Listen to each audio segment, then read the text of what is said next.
Okay, this is Wednesday morning, the 17th of February, 2021. There's a golf ball laying just to the left of that yellow bush that was just hit by a group of golfers. That group of golfers, they came from that tee box over there. Okay, I hope I haven't spooked the golfers, because if I have, they probably won't come up looking for their ball. But yesterday, just like that ball there, I'm going to go back in the house, and I hope they didn't see me. I hope I didn't spook them, because yesterday the same thing happened. And I had a gentleman, had to be in the 60s, between 60 and 70, 75.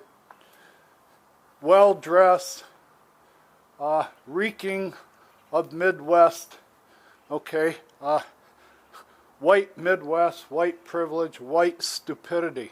This guy hit a ball from that long tee box over there and put it in front of those two Adirondack chairs.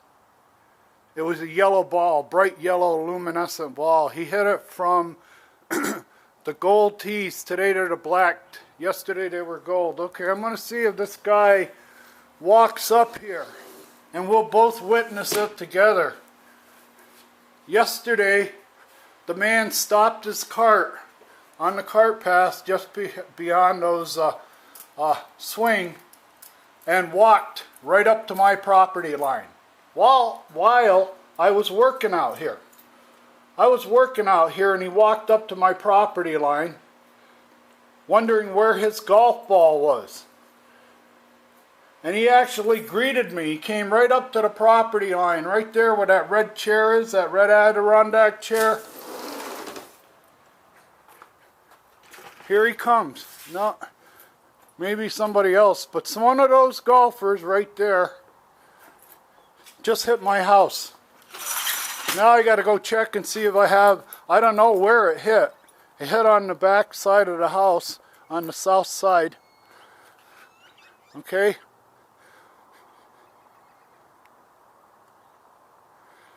So now I got to check my solar panels to make sure it didn't, but there's the ball right there.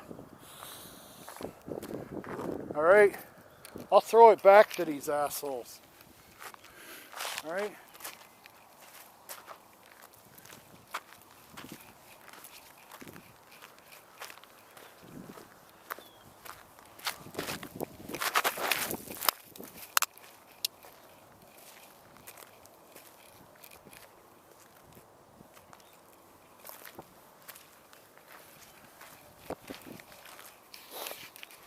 There, I just threw it back to them. I don't know if they'll see it, but I threw it back to them. I hope they missed the window. But this is what I deal with day in and day out. When I put videos on YouTube, this is why. Yesterday, that man was standing right here, and he goes, "I hit a ball in your yard somewhere." And that's when I told him, I said, "Well, you lost it." And he couldn't believe it. He couldn't believe I had that kind of acid. I said, "Well, you lost the ball." He goes, "Well, it's somewhere in your yard." I said, "Well, you lost it." And I said, "What are you doing up here anyway?" And the guy gave me a lecture. He gave me one of these, what I want to call militiamen, golf militiamen that I have to deal with out here at Buckeye, the golf militiamen. This guy gave me a little lecture. He's standing on my property line, eyeballing my lot, and I told him, I asked him, I said, "If I wasn't here, you probably would have walked across those plants and went onto my lot and looked for your ball, right?" And the guy couldn't answer me. He wouldn't answer me. Finally, he gave me the militiaman, the redneck, Midwest, red hat wearing, MAGA hat wearing, Trump heads, rationale from the Midwest golfers we got out here.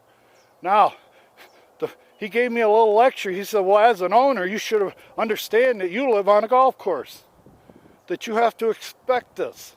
No, I don't have to expect this. I don't have to expect this at all. This is reckless endangerment. This is a lien on my property. This is assault, harassment. It's a military strategy that plays out every day from the clubhouse. I'm in foul ball territories. There are foul balls hit all day. My house is right there. He just hit my roof. You see that square patch up on the solar panel? Let me zoom in on it. You see that patch right there? That discoloration? That's an 8x10 piece of glass out of a frame from Goodwill that I had to patch. A golf ball breaking that panel. That panel's got 1 million fissures in it. And if it gets hit again, it's going to be shattered. That's what I deal with day in and day out. And the golf course can control this. They have complete control over my risk. I got a little guy in the golf shop who's about 30 years old, recently married. I don't know if he has children yet, but he doesn't have the imagination to be able to imagine with the worst golfers in the valley playing here, not only the worst, but the most uneducated, the most ignorant. And I don't mean ignorant as dumb, ignorant as far as etiquette, okay? They think this is normal, that I should have to field every foul ball that happens here every day. I shouldn't. Take all that stuff and move it to the other side of the pond. That little harbor right there, take it all and move it to the other side of the pond. Take me out of range. You're controlling my risk. By putting that tee box all the way back to the cart path, you just dialed up the volume on my wrist today to get hit by the golf ball. I just got hit by one. He hit the top of that patio roof right there, and it hit the roof, and it hit and bounced, and it's in that ditch. All right, I threw it back to him. I don't know if they picked it up. It's still laying there. They didn't pick it up. They see it, but those guys will pick it up. There's an extra ball there. I don't want these balls, okay? When I tell somebody to stay out of my yard, it isn't because I want their ball, okay? I've had thousands and thousands of balls come in this tee box, and I can't get it across to the HOA management, the town of Buckeye Police Department, the mayor's office, the civil engineering, or anything else that I'm a victim of drive-by shootings that are labeled unintentional accidents. For every individual that hit that ball, that guy that just hit that ball, it wasn't his intent to hit it. He's a moron. He's playing over his weight. He should be playing from the ladies' tees. The validation for the pro shop every day, their validation that this golf course and these tees are laid out for our golfers instead of the residents that live here, are when people call them up or come in with broken windows. If we're getting broken windows every day, then we're validated. We're playing real golf out here. This is grip and rip, Happy Gilmore golf here.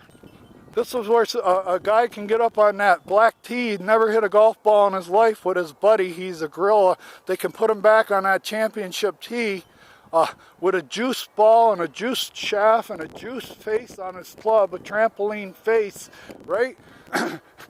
And the guy misses. He hits a foul ball and he takes out one of my solar panels, one of my windows, and I have children over here, and I try to have guests. Can you imagine throwing a party here today and having this going on all day? I'm going to have this all day long. And look how far that cart path is from my house. That isn't even 50 feet. That's about 35, 40 feet right there from these plants to that cart path. They've broken Olympic records getting up here and crossing. If they see a ball in my yard, they're greens fee, and this is the culture that's been cultivated out here for 16 years. For the first 5 years that this golf course was open, or 4 years, there was not a house. This was barren land up here. They could use that tee box. This tee box is an antique now. It's a nuisance. It's nothing but a nuisance. It's your way of sticking your chest. You're the schoolyard bully. You got plenty of room over there to take all this stuff over there out of range. As I've said in other videos, to the police, the mayor, the Attorney General, this is assault. This is playing military strategy, okay? I have golf balls hitting my yard all day. And anybody's a real golfer that's played golf maybe for 30 or 40 or 50 years like I have, you've seen every kind of mistake that can be made. All right? This isn't a golf course. It's a driving range. It's a practice facility. It's a golf concession. It's a circus, a cattle drive.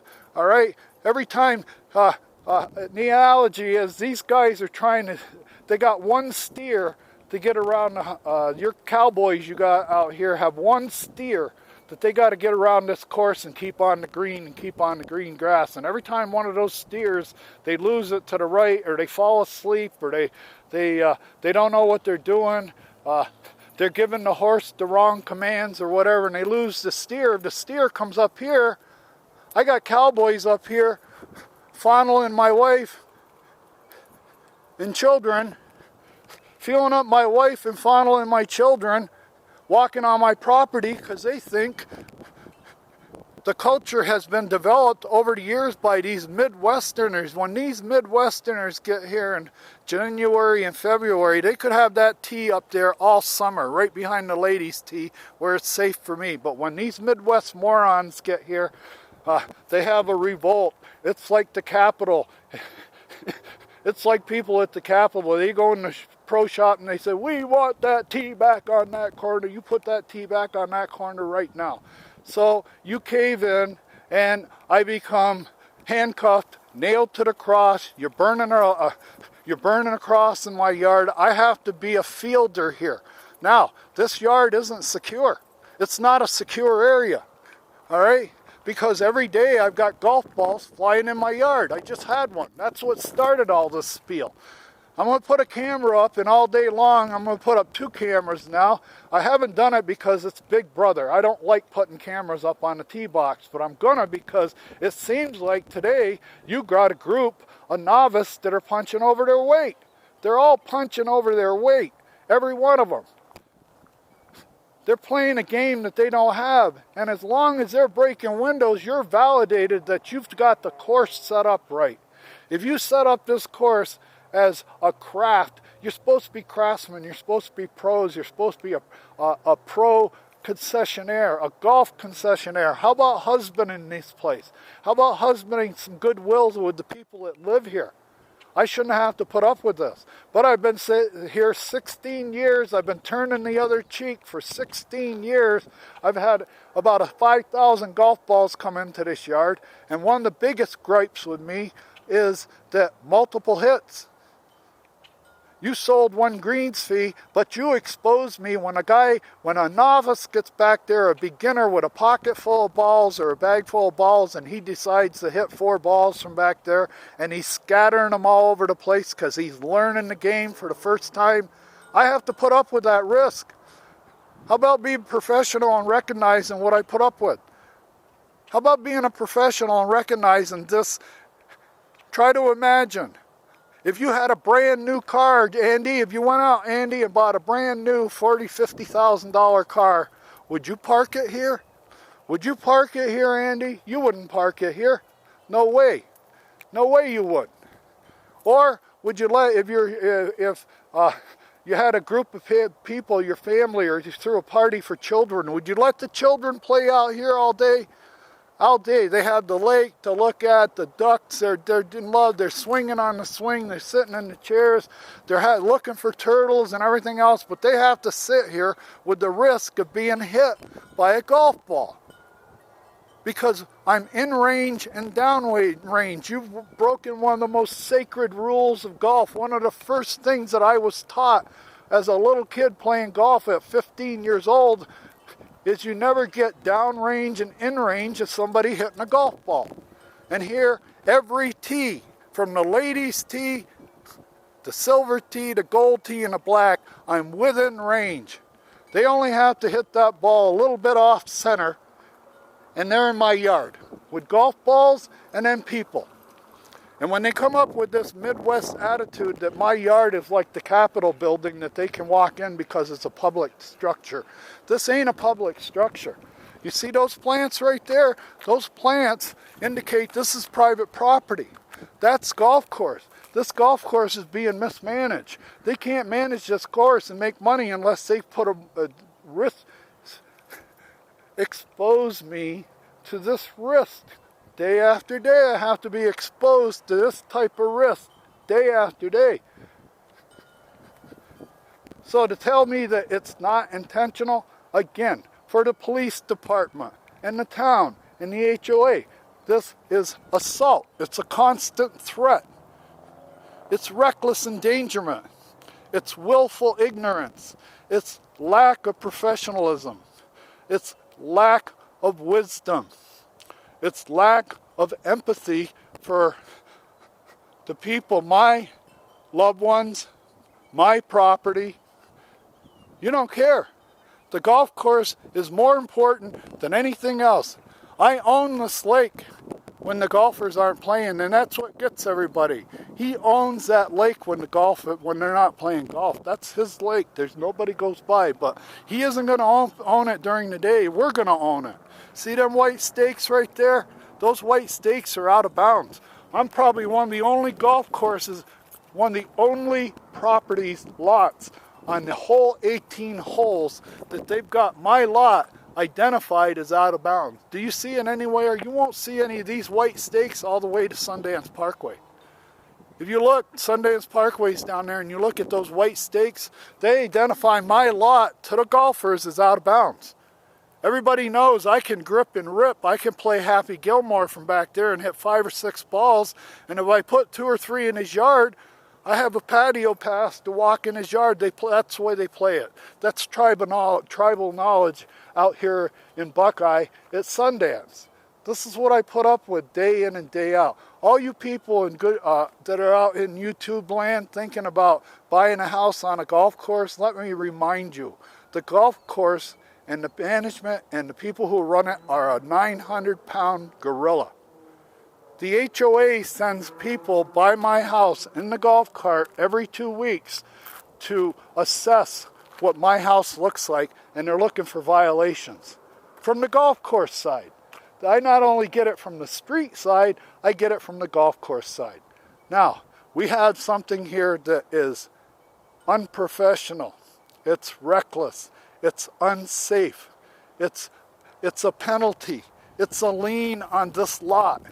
It's a lien on this lot. This lot has the cloud on its title forever and ever until they move those tee boxes out of range of this lot and start managing this place, making sure that the golfers are playing to tees that match their abilities.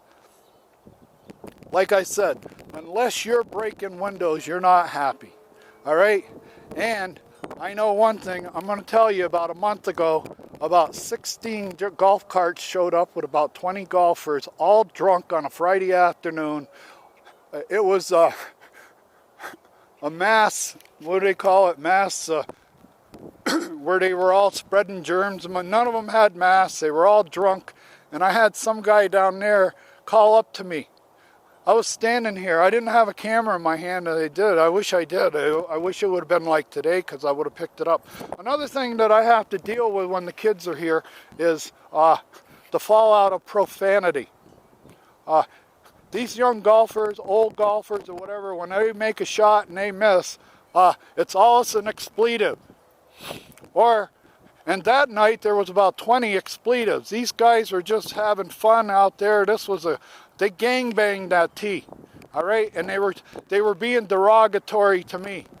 They were shouting up to me. Typical mob.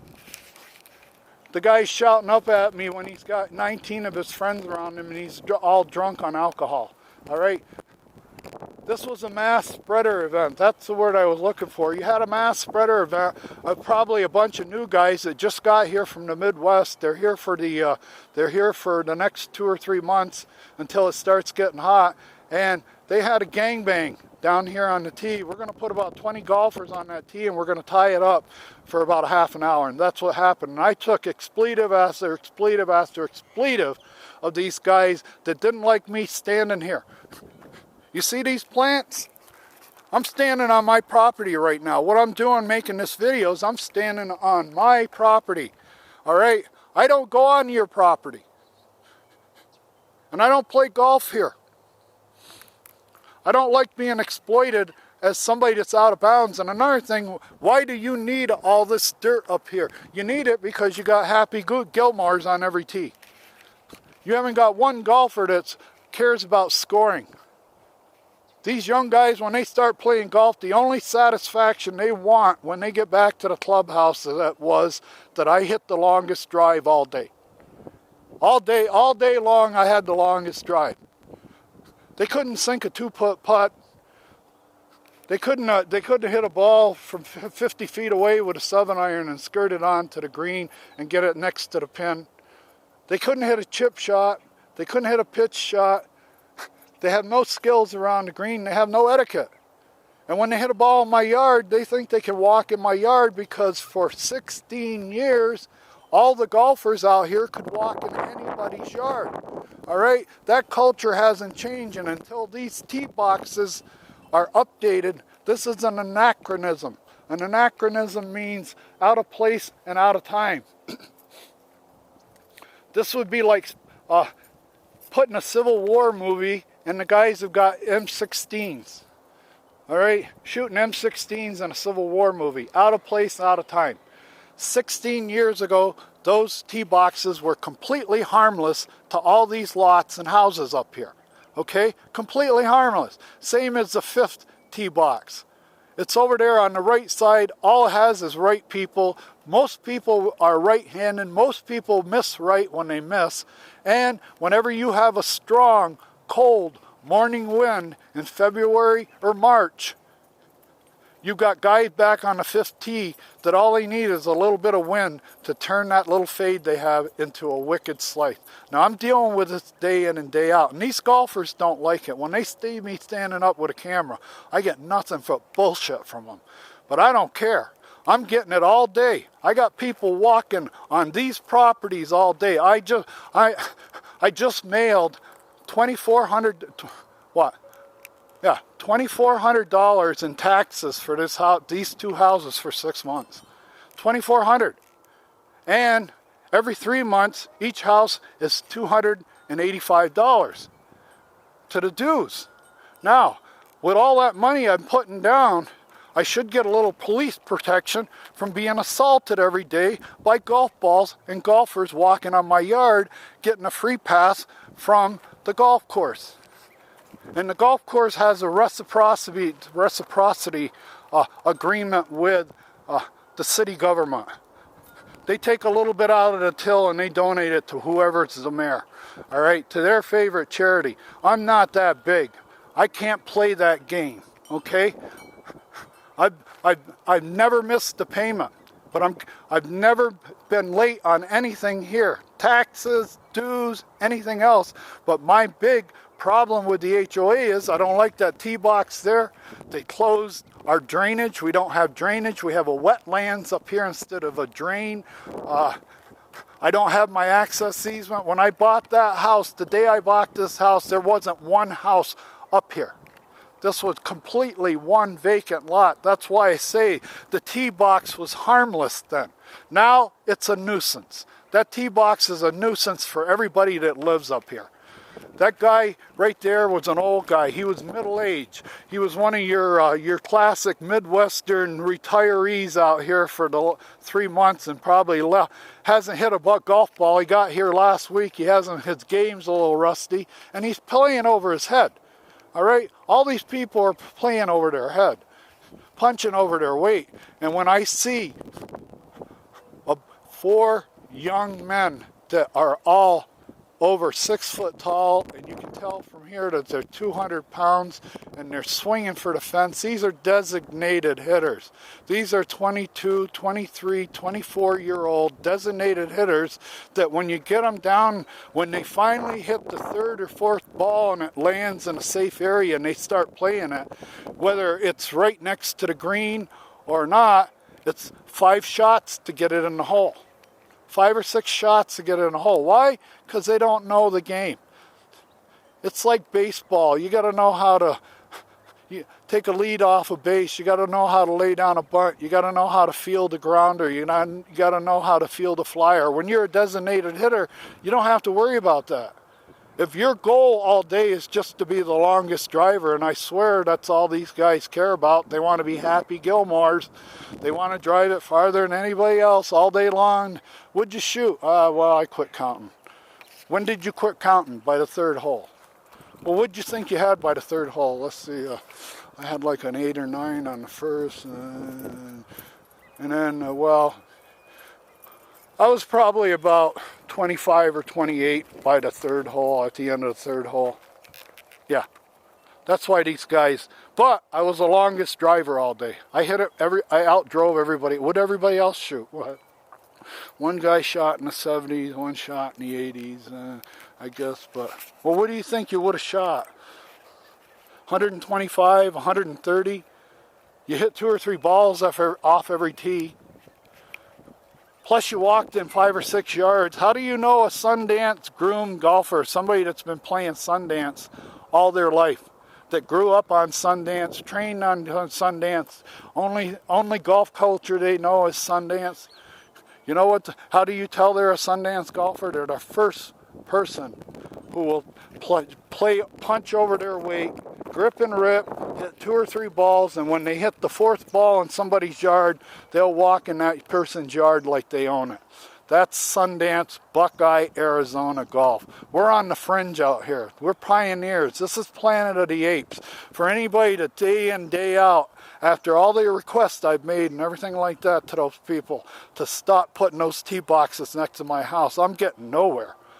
I've been kicked out of the HOA. I've been labeled as a combatant in town, a seditionist. All right, you're trying to turn over the neighborhood. We have the plantation. We set up that little plantation pecking order 16 years ago, where we took the tee box. We stole the tee box, we took the drain out of service, we took the access easement out of service, and we said, and we designed and built a wet area up here. I won't even talk about what they did to that house by dropping it 3 inches, but that's for another video. I'll stop here.